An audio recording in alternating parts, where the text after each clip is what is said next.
겸손과 기도. 찬미 예수님. 그때 예수님께서 산에 올라가시어 당신께서 원하시는 이들을 가까이 부르시니 그들이 그분께 나아왔다. 그분께서는 12를 세우시고 그들을 사도라 이름하셨다.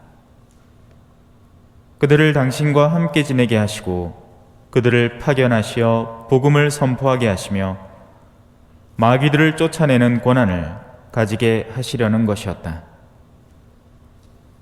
이렇게 예수님께서 12를 세우셨는데 그들은 베드로라는 이름을 붙여주신 시몬, 천둥의 아들들이라는 뜻으로 보아네르게스라는 이름을 붙여주신 제베데오의 아들 야고보와 그의 동생 요한, 그리고 안드레아, 필립보, 바르톨로메오, 마테오, 토마스, 알페오의 아들 야고보, 타데오, 열혈당원 시몬, 또 예수님을 팔아넘긴 유다 이스카리옷이다. 주님의 말씀입니다.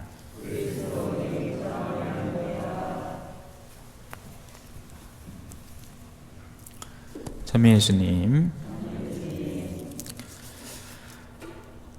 다윗은 사울을 죽일 수 있었습니다. 사울은 죽이고 싶어서 다윗을 찾아다녔지만 정작 다윗은 사울을 아낍니다. 기름 부음 받은 이를 자신이 건드릴 수 없다는 것이 그 이유였죠. 그리고는 마침내 사울 자신에게서 뉘우침이 나오도록 인도를 합니다.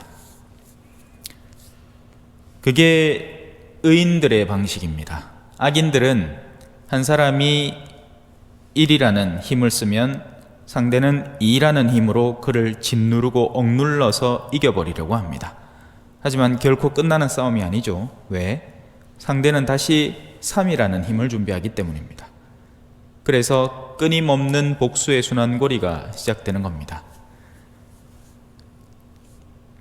의인의 힘이 없어서, 다윗이 사울을 죽일 능력과 힘이 없어서가 아닙니다. 오히려 더 쉽게 없앨 수 있는 기회가 있었음에도 그러지 않은 겁니다. 의지적으로 그렇게 하지 않은 거죠. 그리고는 하느님께 맡기는 겁니다. 이런 단계에 도달하는 것은 그저 단순히 나이를 많이 이렇게 연세를 많이 먹는다고 해서 자동으로 되는 게 아닙니다. 훈련되어야 됩니다. 악을 악으로 갚지 않는 훈련을 해 나가야 하는 거죠. 안 그러면 악마는 언제고 다시금 돌아옵니다. 우리의 속을 살살 긁으면서 악으로 반응하게끔 하는 거죠. 그게 악마가 원하는 거니까요. 우리가 흥분하게 만들고 분노하게 만드는 겁니다. 조심하세요. 흔히 정치나 이런 여러 가지 면들을 통해서 화내는 사람들이 많습니다. 해결될 문제가 아닙니다. 그렇게 해서 절대 아니에요. 자, 오늘 여러분과 함께 나눌 것은요, 사도들에 대한 이야기입니다. 사도들의 특징이 나타나죠. 첫째는 예수님께서 산에 올라가십니다. 제가 항상 이야기하지만 성경에서 산이라는 영역은 높은 곳을 의미하죠. 우리가 하늘에 계신 우리 아버지 하고 주님의 기도를 바칠 때 떠올리는 하늘이라는 것은 저 구름 있는 하늘이 아니라 초월적인 영역을 하늘이라고 표현해야 마땅한 겁니다. 왜? 사람의 마음도 그렇잖아요. 막 성적 탐닉에 빠져들고 막 세상적 욕구에 빠져들고 하면 이 사람의 마음은 바닥에 착 들러붙어 있는 사람입니다. 세속이라는 것에 들어붙어 있는 사람, 하늘이라는 것을 맛도 모르는 사람인 거죠. 그렇게 신앙생활을 유지할 수도 있습니다. 성당을 아무리 열심히 나와도 마음속에는 여전히 돈에 대한 욕구와 세상에 대한 즐거움에 대한 욕구, 쾌락에 대한 욕구가 잔뜩 있다면 이 사람은 하늘 근처도 못 가본 사람입니다. 하느님은 하늘에 계시기 때문이죠. 하느님은 초월에 계시는 분이십니다. 그래서 우리는 죽음의 두려움을 하늘에 계신 하느님을 통해서 이겨낼 수 있는 거죠. 예수님은 부활하시고 나서 승천하셨고 하늘에 오르신 분입니다. 저 위로 올라간 게 아니죠. 그럼 어느 하늘로 올라가야 돼요? 한국의 하늘입니까? 남미의 하늘입니까? 왜 두 방향이 서로 다르잖아. 그 하늘이 아닌 거예요. 초월적인 영역에 들어가서 누구든지 원하면 만날 수 있는 분이 되신 거죠. 자, 그렇게 예수님은 산이라는 영역에 올라갑니다. 하늘 가까운 곳이죠. 하느님과 맞닿아 있는 지상에서 가장 높은 곳, 산을 의미합니다. 그렇게 하느님 가까이 자리하셔서 부르심을 합니다. 당신께서 원하시는 이들을 부르십니다. 아무나 부르진 않아요. 여러분들도 예를 들어서 회사를 운영하는데 후계자가 필요하다. 길 가는 거린한테 당신 와서 우리 회사 운영하시오 이렇게 절대로 하지 않을 거예요. 건네줘서 그걸 받을 만한 사람이라야 됩니다. 하느님의 나라도 크게 다르지 않습니다. 자, 그래서 하느님께서 부르심이 우리에게 선물된다는 것입니다. 여러분들이 여기 다 우리 모두가 여기 이 미사에 앉아있는 이유 자체도 부르심이 선행되었기 때문입니다. 내가 잘나서 지금 미사에 앉아있는 게 아니에요. 만약에 하느님께서 원치 않으셨다면, 아니면 전혀 다른 계획을 가지셨다면, 어쩌면 나는 태어나면서부터 어떤 소아마비에 걸려가지고 침상 근처를 벗어나지도 못할지도 모릅니다. 우리는 나름의 다 부르심을 받은 사람들이에요. 자, 이제 두 번째는 당신이 부르시고 그들이 그분께 나오는 겁니다. 응답입니다. 부르심은 항상 응답을 기대합니다. 그래서 부르심만 있고 응답하지 않으면 이건 계약이 체결되지가 않는 거죠. 수많은 사람들이 사실상 이렇게 살아갑니다. 하느님이 우리를 부르신다는 것을 이론적으로는 듣지만 현실적으로 내가 응답하지 않는 거죠. 그래서 동떨어진 채 살아갑니다. 자, 그러면 그렇게 다가온 이들에게는 어떤 수순으로 일이 벌어지는지를 배워볼 필요가 있습니다. 여러분들이 하느님의 나라에 가고 싶은 욕구가 있으시다면 그런 하느님의 부르심이 나한테 다가온다는 것을 직접적으로든 간접적으로든 인지하고 있다면 그 다음에 이루어질 일들에 대해서 함께 알아두면 좋겠죠. 아니면 상관없고. 첫째, 당신과 함께 지내게 하십니다. 제가 평화방송에서 한 강의 제목이 와서 보시오라는 겁니다. 와서 배우시오도 아니고 와서 들으시오도 아니고, 그러니까 그냥 알아서 배워가라도 아니고 와야 되는 겁니다. 와서 만나고 같이 삶을 가꿔봐야 되는 거죠. 만나봐야 아는 겁니다. 당신과 함께 지내야 당신의 본래의 사명과 소명, 이분이 이 사람이 어떤 사람인지를 비로소 인지하게 되는 겁니다. 그냥 곁을 스쳐 지나가는 군중이 아닌 거예요. 성당에 미사를 오고 성체를 입에 담고 간다고 해서 그분을 만나게 되는 게 아닙니다. 그분과 함께 살아봐야 돼요. 그분이 무엇을 원하시는지, 그분이 어떤 일에 밝게 계시는지, 무엇에 깨어 계시는지 우리가 그걸 이해해야 되는 거죠. 두 번째, 파견입니다. 예수 그리스도에 대해서 알게 되고 이해하게 된 사람은 혼자만의 신앙에 빠져들지 않아요. 그저 나 혼자만의 열성, 평일 미사 열심히 나와야지, 그게 전부가 아닌 거죠. 뭔가 소명이 주어지는 겁니다. 파견을 받는 사람은 내가 하고 싶은 일을 스스로 파견하지 않습니다.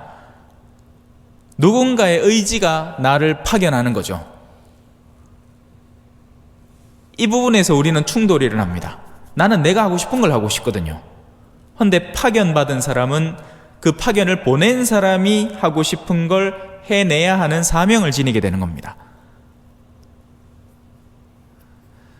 우리 가톨릭 신앙이 거의 고착화되어 있잖아요. 그죠? 변화가 거의 없잖아요. 왜냐하면 바로 이 파견을 의식하지 못해서 그렇습니다. 도대체 내가 뭐에 부르심을 받았는지 한 번도 진지하게 고민해 본 적이 없는 거죠. 그냥 내 코가 석자인 거예요. 나는 하늘나라 가고는 싶은데, 그래서 지옥 떨어지는 건 싫은데 미사 빠지면 지옥 갈까봐 겁은 낼 줄 아는데 뭘 해야 하는지에 대해서 거의 제로 상태인 겁니다. 그래서 해야 하는 줄로 배운 것만 합니다. 매뉴얼이 꼭 필요한 거죠. 1번 뭐 하세요, 2번 뭐 하세요. 마치 우리 옛날에 빗잡지 갖고 밥 모임하는 건 맹키로 1번 두세 사람이 복음을 읽는다 하면 옆에 또 읽고 앉았다. 예.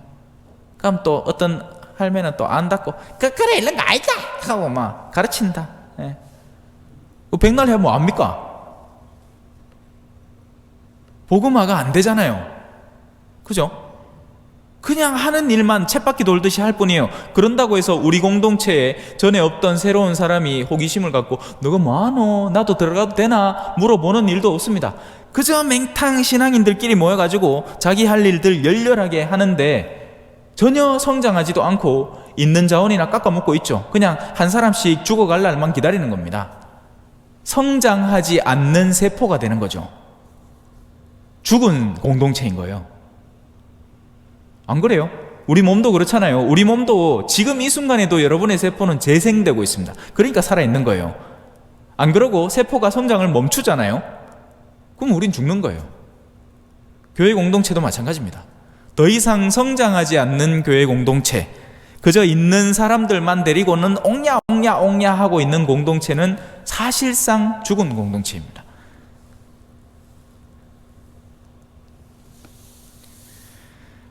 왜 파견하실까? 목적은 뚜렷합니다. 복음을 선포하기 위해서입니다. 그럼 여기서 또 고민이 생기죠. 무엇이 복음인가? 교리 가르치란 얘기인가? 교리 가르치는 걸 죽어도 싫어하는 사람도 있죠. 아니 그러니까 교리를 가르침 받는 걸 죽어도 싫어하는 사람이 있습니다. 헌데 이런 건 어떨까요? 배고픈 사람한테 밥을 주면 좋아할까요? 싫어할까요? 좋아합니다. 오늘 저녁에도 나도 저녁 한 끼 얻어먹고 왔거든. 벽진까지 가갖고 한 자매님이 밥 주겠다 하는 길에요. 좋다고 달려갔지. 누가 내 밥 주나? 아니 배고픈 사람이 누가 밥 주겠다 하면 돌았다고 가만히 있습니까? 쫓아가지. 그래가 앉아가 오선도선 이야기하고 또 저는 또 컴퓨터 이런 거 휴대폰 잘하니까 우리 어르신이 뭐 전에 본당에 사진을 냈는데 그 사진 원본을 돌려주지를 않아갖고 마음이 너무 아프다 하는 기라. 그래가 내 금방 찾아드렸지. 예. 우리 본당 카페에 저가 있긴 해. 1975년도에서 80년도 사진이 또 이때 그 한 장 있는 기라. 이거라요. 와 이거다. 그래 휴대폰 바탕화면에 바로 깔아드렸습니다. 평생 보시라고. 그게 복음 아니에요? 복음이 딴 게 복음입니까? 복음은요, 우리 공동체가, 여기서 공동체라는 건 우리 성당만 축약적으로 생각하지 마십시오. 좁은 이 옹졸한 이 공동체 정신을 갖지 마십시오. 공동체는 초전 전 지역을 말합니다. 복음은 들으면 기쁜 소식을 전해주는 게 복음이에요. 근데 이건 복음이 아니겠지. 예를 들어서 근처에 다방이 많잖아요. 다방 가고 싶은 사람을 다방 가라 하는 게 복음이겠어요? 그건 원천적으로 복음 자체가 아닙니다. 왜? 복음이라는 건요, 그를 최종적으로 바람직한 곳에다 올려다 놔야. 그러니까 예수님께서 산에 올라가셔서 제자들을 부르잖아요. 왜? 산으로 데리고 가려고. 그러니까 하늘로 데리고 가려고, 높은 곳에 데리고 가려고. 그게 목적이 돼야지 지금 이 순간 나를 잠깐 행복하게 만들어주는 것이 모든 게 복음이 될 수가 없습니다. 그건 착각하면 안 돼요. 그래서 심지어는 교회의 사회사업도 그저 가난한 사람들 돈 주자고 하는 게 사회사업이 아니에요. 착각하시면 큰일 나요. 그런 기회를 통해서 이 사람들의 이 긴박한 요구를 해소해서 하느님께 데리고 오는 여정을 마련하는 게 목적이지 돈 지어주자고 사회사업 하는 게 아닙니다.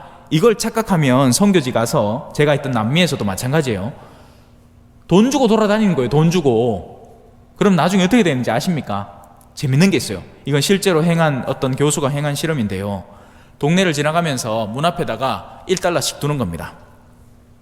처음에는 사람들이 어머야 웬일이고 웬 떡이고 하고 좋다고 이제 막 받아가지 감사하면서. 근데 그게 한 열흘쯤 지나고 한 달쯤 지나잖아요. 그리고는 그냥 지나가 봅니다. 어떤지 아세요? 나와서 막 화내고 있어요. 당신 오늘은 왜 그냥 지나가요? 돈 놔두고 가야 되는 거 아니에요? 이렇게 하고 앉았는 거예요. 당연한 건 줄 아는 겁니다. 여러분, 사실 지금 우리가 드리고 있는 이 거룩한 미사도 당연화되어 버린 거예요. 아니에요, 여러분. 미사에 목말라 있는 공동체가 수도 없이 많습니다. 물론 한국을 벗어나서 말이죠. 한국은 뭐 배가 뽕냥해. 한국은 뭐 미사 있어도 안 나오고 주일 미사도 안 나오는 판에 뭔 미사가 목마르겠어요. 미사보다 재밌는 활동이 세고 수두룩 빽빽한데, 그죠? 예? 할 일이 천지빛깔이구만. 옷에 코로나 때문에 모해가 안달이지 않카마 풀리스면 벌써 외국 나가고 어디 나가고 괌에 나가고 일본 나가고 중국 나가고 막 바쁠 끼다. 예. 극하는 통에 또 미사 안 온다. 예. 코로나는 코로나 때문에 미사 못 온다 캐. 코로나 풀리고 나면 밖에 놀러 댕긴다고 미사 못 온다 캐. 그러니까 한마디로 얘기하면 미사에 대한 열정 자체가 존재하지 않는 거죠. 그걸 억지로 끌어다 놓은 겁니다. 어떻게? 빠지마, 미사 빠지마. 그건 3계명을 거스르는 주의를 거룩히 지내라라는 계명을 거스르는 커다란 죄고 니 자꾸 그래 살면 지옥 간대. 카이 겁이 나가. 그래가 성당 나오지 기뻐서 성당 나오는 게 아니에요. 성당을 나오는 게 더 이상 복음이 아니게 되었습니다. 뭘 기다리는 바가 없는 거예요. 미사에 나와서. 안타까운 현실인 거죠. 복음을 선포하게 하기 위해서 파견을 하는 겁니다. 복음을 선포하는 작업은 쉬운 게 아니에요. 복음을 선포하는 건 내가 좋아하는 활동을 하라는 게 아닙니다. 겨울에 스키 타고 싶어 죽겠는 사람한테 니 오늘 스키장 갖고 놀아라 하면 그거는 지한테 복음이겠지. 하지만 복음은 내가 스키를 타기 싫어도 스키를 타기를 좋아하는 친구들을 데리고 가서 함께 놀아주는 것이 복음이 되는 거예요. 그래서 복음 선포 활동은 사실상 십자가입니다. 여러분은 부부로서 서로의 배우자에게 복음을 전해줄 수 있어요. 여러분은 압니다. 나의 배우자가 무엇을 선호하는지. 저는 교회에 복음을 전해주고 있는 거고요. 사실 매일매일 사실 고민해요. 이래야 하는 걸까? 미사는 짧게, 평일 미사는 짧게 끝나는 게 좋은 게 아닌가? 여기 어르신들은 그냥 가만히 놔둬도 그냥 알아서 평일 미사 버릇처럼 나올 분들인데 내 마음 닫고 이래 열을 내갖고 강론을 할 필요가 있을까? 그냥 잠깐 묵상하고 끝내버릴까? 그래도 행여 한 명이라도 듣겠다면 전하는 게 도리가 아닐까? 계속 싸웁니다, 속에서. 복음을 전해야 돼요. 자, 복음을 선포하는 것과 동시에 마지막입니다. 이제 얼마 남아서 조금만 참으세요. 마귀들을 쫓아내는 권한을 주십니다. 우리가 가는 여정에는 나를 사랑해주고 반겨주는 사람들만 있지 않습니다. 오히려 반대로 내가 정말 복음을 전하고 있다면 그 여정을 어떤 수단을 통해서라도 가로막으려는 세력이 반드시 존재를 합니다. 그들은 복음이 전해지는 걸 누구보다도 싫어합니다. 왜냐하면 자신의 이권이 탈환되기 때문이죠. 가난한 이들에게 복음이 전해지면 자신이 누리고 있는 기득권을 뺏겨버리는 사람들이 있는 거예요. 그래서 예수님 시대에는 바리사이들과 율법학자들과 대제사장들이라는 인물들이 예수님을 죽도록 미워했습니다. 그럴 수밖에 없겠죠. 왜? 지금까지 이렇게 살아왔거든. 민중들은 항상 죄인이라, 뭘 해도 죄인이라, 율법에 대해서 일자무식한 죄인들이에요. 헌데 바리사이는 또 와가 그래 하면 안 되지. 어디 그래 하고 앉았어. 율법에 어긋나는 기라. 하면 또 주눅 들어갖고 예 죄송합니다 용서해 주이소 우야만 용서받는겨 예물을 충분히 내 그러면 내 용서를 해주지 율법에 맞게끔 알맞은 예물을 딱 내 내한테 그러면 내 용서를 해주지 이렇게 하고 앉았는 거예요. 근데 예수님이 와가 뭔지 하느님은 희생제물이나 번제물을 원치 않는다. 하느님은 신실한 마음을 원하시고 이미 하느님은 당신의 그 아파하는 마음 내가 하느님께 죄를 지었다는 그 마음을 아파하는 그것으로 충분하니까 괜찮습니다. 그렇게 뿌있기네 바리사이들이 이거 지가 해물 거 다 뺏기는 기라. 이해가 돼요? 사람은요 자기 이해관계에 해악을 당할 때 미친 듯이 분노하거든요. 미친 듯이 분노해요. 제3자의 일이면 거서 전쟁이라도 뭐 지금 우크라이나에 뭐 어쩌고 저쩌고 러시아가 뭐 일촉즉발 어쩌고 저쩌고 해봐야 백날 극해봐야 우리는 강 건너 불구경이라. 왜? 우린 절대 난민이 되어본 적이 없거든요. 안 그래요? 옛날에 6.25 때나 피난 댕기고 했지. 근데 지금 우크라이나하고 러시아하고 싸우든지 말든지 그거 내가 무슨 상관이라 그죠? 나는 오늘 뭐 내 돈벌이 잘하고 입에 내 밥 잘 들어가고 그거 하면 끝이라. 등 따시고 배부른데 뭐 너무 걱정할 일이 뭐가 있습니까? 아니죠. 세상은 연계되어 있어요. 우리는 코로나를 통해서 그걸 잘 알고 있습니다. 코로나가 왜 안 멈춰요? 있는 나라들이 저그들끼리 백신 잔치 벌였기 때문에 그래요. 그러니까 없는 나라에서 계속 발전을 해가 또 변이가 생기고 해가지고 또 거꾸로 역수입되는 거예요. 오늘날의 기상이변들 우린 과연 언제까지 버티고 살 수 있을까요? 참여는 계속 잘 될까요? 어느 날인가 오늘 이때쯤이면 예년 같으면 이제 뜨뜻해지겠지 하고는 이불 벗겼는데 확 냉대가 와갖고 확 다 모정 죽어보마 우짤긴데. 하느님의 자비가 아니면 한시도 살아갈 수 없는 우리들입니다. 그래서 마귀들을 쫓아내는 권한을 주시는 거예요. 그것이 사도들이 가진 힘이었습니다. 파견받은 이들, 복음을 선포하는 능력을 지닌 이들, 그리고 마귀를 쫓아낼 줄 아는 이들, 자신의 복음 전파에 방해를 거는 요소들에 대해서 충분히 제재를 가할 줄 아는 권위 있는 사람인 거죠. 하지만 그들이 가장 우선적으로 사전에 해내야 하는 작업은 응답하는 것입니다. 부르심에 응답하는 거예요. 혼인은 성소입니다. 사제직도 성소고요. 우리는 응답해야 돼요. 그리고 예수님과 함께 살아야 됩니다. 말씀과 함께 살아가야 돼요.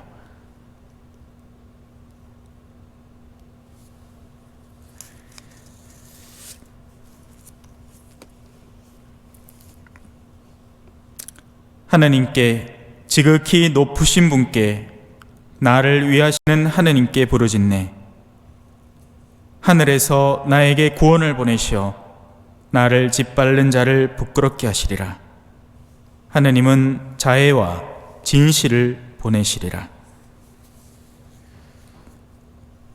사적으로 하나만 더 붙이면 예수님의 제자들 중에는 유다 이스카리옷이 있었습니다. 하지만 예수님은 그를 메스 자르듯이 똑 잘라서 내던지지 않으시고 품어 안으셨어요. 왜냐하면 그와 함께하는 여정이 당신의 십자가의 여정이었기 때문이죠.